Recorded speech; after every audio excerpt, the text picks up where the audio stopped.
Hey, bonjour! Bienvenue dans cette vidéo consacrée aux déchets aquatiques. Alors, vous vous êtes peut-être déjà retrouvé sur une plage remplie de déchets aquatiques et vous vous êtes peut-être demandé d'où viennent-ils? Qu'est-ce qu'ils font là? La réponse tout de suite dans cette vidéo. Et en attendant, si vous n'êtes pas encore abonné à la chaîne, abonne-toi! Juste avant de rentrer dans le vif de notre sujet, il est très important pour commencer de savoir distinguer un déchet aquatique des éléments naturels qu'on peut éventuellement rencontrer dans les eaux de mer et qui sont fréquents aussi dans les océans. Il s'agit des arbres, des algues ainsi que des carcasses d'animaux. Alors attention, ces derniers ne sont pas considérés comme des déchets car ils participent au fonctionnement de l'écosystème et à la vie des espèces aquatiques. Donc ceux-là, on va essayer de les préserver au maximum. En ce qui concerne les vrais déchets aquatiques, attachez vos ceintures. À l'heure actuelle, il est estimé entre 80 et 120 tonnes de déchets qui se déposent par minute, toutes les 60 secondes dans les eaux de mer, ce qui est très considérable. Alors la question qu'on doit se poser, ils viennent d'où? Laissez-moi réfléchir. Moi je dirais de notre négligence quand même. Franchement, on peut raconter tout ce qu'on veut, mais la principale cause de la multiplication de ces déchets est notre mauvaise gestion de nos déchets ménagers et municipaux.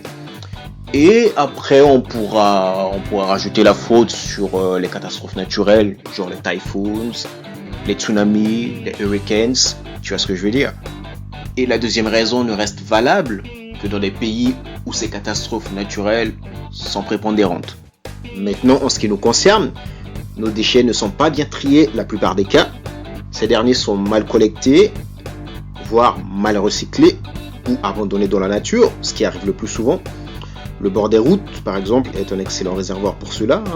Et vu que la nature nous aime tant, vu que la nature nous adore, avec un coup de pouce de Monsieur le Vent ou de Madame la Pluie, ces déchets vont rapidement se retrouver dans les égouts, dans les rivières, dans les fleuves, pour après finir dans les océans. Ce qui est important de noter, c'est que la majorité de ces déchets sont des plastiques. Bien sûr qu'on les adore, les plastiques, bien sûr qu'on les adore.